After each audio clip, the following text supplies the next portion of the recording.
Voici l'essentiel de l'information et de l'actualité du foot aujourd'hui. On commence ici avec le fiasco des Bleus. Oui, il y a eu ce fiasco, ça fait un certain moment, mais il y a eu certaines déclarations qui font parler.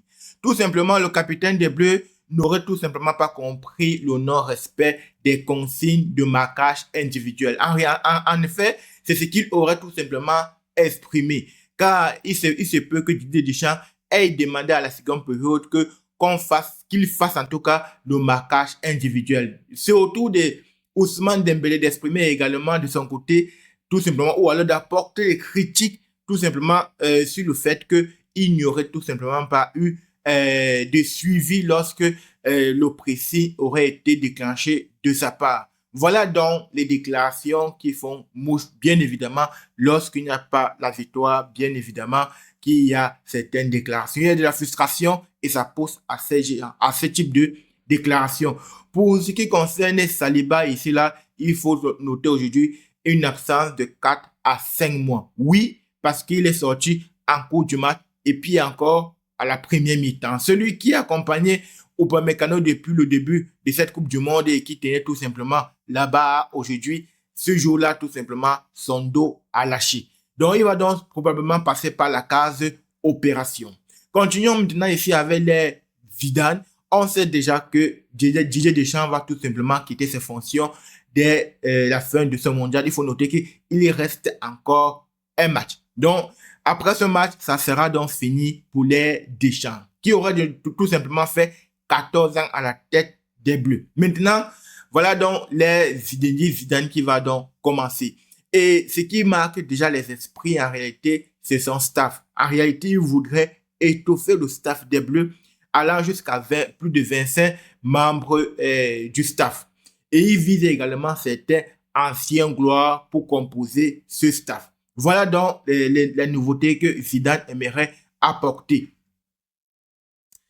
Et si ce staff est accepté, il faut noter que c'est la première qu'un staff des Bleus soit aussi étoffé. Continuons ici maintenant avec des analyses ou alors la priorité à la data. Oui, c'est important. En réalité, Zidane a l'intention de renforcer le secteur de l'analyse des performances. Bon, oui, en réalité, il voudrait intégrer ça dans sa gestion de l'équipe de France. Voilà donc l'essentiel pour Zidane. On reviendra très bientôt avec des nouvelles informations. Et maintenant, continuons donc également avec un autre fiasco, celui de l'Angleterre. Je rappelle que l'Angleterre, dans cette demi-finale où elle a été éliminée, a bien mené au score, mais a décidé tout simplement de laisser jouer les Argentins. Et de ce fait, quand on laisse jouer les Argentins dans une équipe où Lionel Messi est présent, c'est compliqué. Alors, les Anglais ont tout simplement subi la loi des Argentins. Et c'est ainsi que ce fiasco a tout simplement fait couler beaucoup d'encre. Et parmi les dits et les rumeurs, on soupçonnait tout simplement le départ de Thomas Tuchel. Mais il n'en est rien. En réalité, l'Angleterre ou alors la Fédération anglaise de football a tout simplement confirmé son sélectionneur à la tête de l'équipe première. Donc, malgré ce fiasco, il va donc rester à la tête des Three Lions.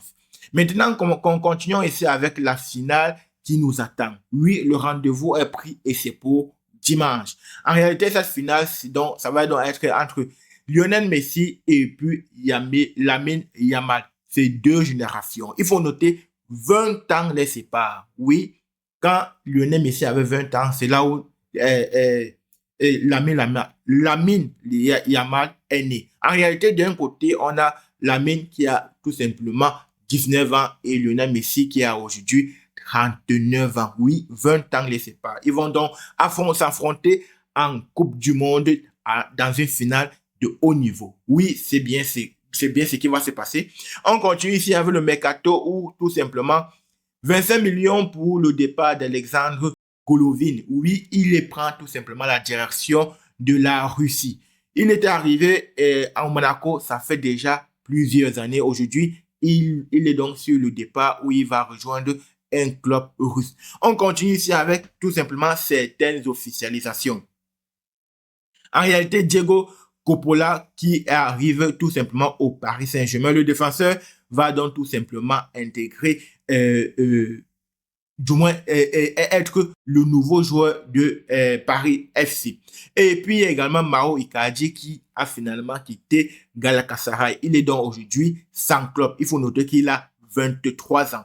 Et puis Armando Obisto qui est là tout simplement la priorité du RC Lens. Les négociations sont encore en cours et rien n'est encore décidé. Voilà l'essentiel, la réalité de l'information et de l'actualité. On peut tout simplement noter également que Théo Zidane, fils bien évidemment de Zidane, qui est encore à Cordoba et qui va donc prolonger en D2 espagnol. Voilà l'essentiel. On se donne rendez-vous dans une prochaine vidéo. C'était Jonas. Merci et à la prochaine.